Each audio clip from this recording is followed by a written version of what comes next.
अस्सलाम वालेकुम क्लास, कैसे हैं आप लोग? खैरियत से हैं? क्लास चैप्टर नंबर 6 स्टार्ट था, सॉलिड डोजेज फॉर्म। उसमें हमारे पास सॉलिड डोजेज फॉर्म में स्पोर्ट्स का टॉपिक था। स्पोर्ट्स में हम देख रहे थे कि स्पोर्ट्स का बॉडी के अंदर क्या रोल है।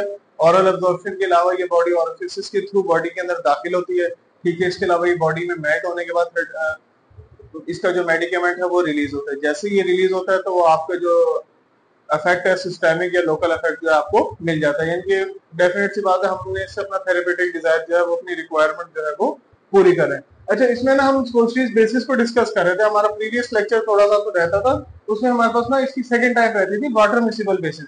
हमने ये बात तो पहले डिस्कस कर ली कि इसका बहुत इंपॉर्टेंट रोल है रिलीज ऑफ मेडिकेमेंट में, क्योंकि ये सॉलिड रूम टेम्परेचर पर तो होती है, लेकिन जैसे ही इसको बॉडी ऑरिफिसेस के अंदर हम दाखिल करते हैं तो उसके बाद ये क्या होता है कि ये जो ड्रग है ये मेल्ट हो जाएगी और हमारे पास जो थेरेपेटिक डिजायर है या थेरेपेटिक इफेक्ट है जो वो हमें मिल जाएगा, यानी कि हमारा फार्माकोलॉजिकल यूज मिल जाएगा।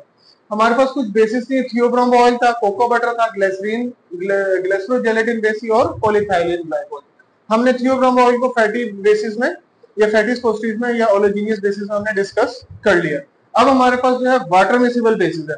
वाटर मिसिबल बेसिस में हमारे पास दो तरह की बेसिस है, ग्लिसरोजेलेटिन बेस है और पॉलीथाइलिन ग्लिसरॉल है। इसको साथ साथ हम बुक से भी करते रहते हैं, क्योंकि मोस्टली स्टूडेंट्स का होता है कि सर बुक की वर्डिंग मिस हो गई, तो वो नहीं होनी चाहिए मिस। ठीक है, इसमें क्या है, हमारे पास मिक्सचर ऑफ जेलेटिन है एंड वाटर है, क्योंकि ये वाटर मिसिबल बेसिस है तो जेलेटिन, ठीक है, इसके अलावा हमारे पास जेलेटिन अलग है और ग्लिसरीन अलग है। ये दोनों जो है हमारे पास एज अ बेस के तौर पर यूज हो रही है। ठीक है, which is made stiff by addition of gelatin, और इसकी हार्डनेस की वजह भी यही है, स्टिफनेस की वजह भी यही है कि इसके अंदर जेलेटिन ऐड है।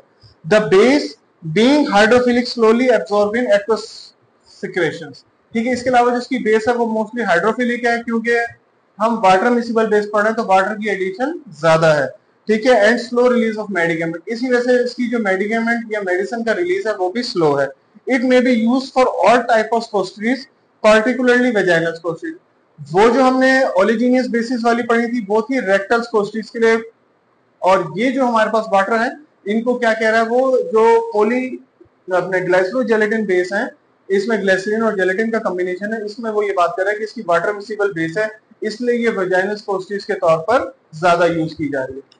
अब हमने इसमें दो बातें पढ़ ली, एक तो इसकी बेस में वाटर की भी एडिशन है, ग्लिसरीन और जेलेटिन तो है ही है, जो जेलेटिन है वो इसको स्टिफ कर रही है, और इसके अलावा इसके अंदर वाटर की बेस आ गई। वाटर की बेस ऐड होने की वजह से क्या कह रहे हैं कि ये जो है वेजाइनल स्पोस्ट्रीज इससे ज्यादा बेहतर बन सकती है as compare to oleaginous basis. Next हमारे पास है पॉलीथाइलिन ग्लाइकोज। पॉलीथाइलिन ग्लाइकोज के बारे में देख लेते हैं। इसमें क्या है, पॉलीमर्स ऑफ इथाइलिन है, oxide and water. Polyethylene oxide and water, इसमें दो हो गए, पॉलीथाइलिन ऑक्साइड और वाटर, किसके, यानी कि ये पॉलीमर्स हैं। They are commonly use as carbowaxes. अब इसमें कुछ ज्यादा डिस्कशन नहीं बताई, इसमें क्या है कि भाई इसमें ज्यादातर क्या है, कार्बोवैक्सिस, जितने भी वैक्सीस वगैरह हैं, कार्बोवैक्सिस जो भी आ रही है सारी वो हमारे पास पॉलीथाइलिन ग्लाइकोज में आ रही है, हम उसमें भी यूज कर सकते हैं। ऑइंटमेंट्स की बेसिस में मोस्टली यूज होती है, इसलिए स्पोस्टीज की बेस में भी यूज कर रहे हैं, क्योंकि सेमी सॉलिड प्रिपरेशन में इसका ज्यादा इंपॉर्टेंट रोल आ रहा है।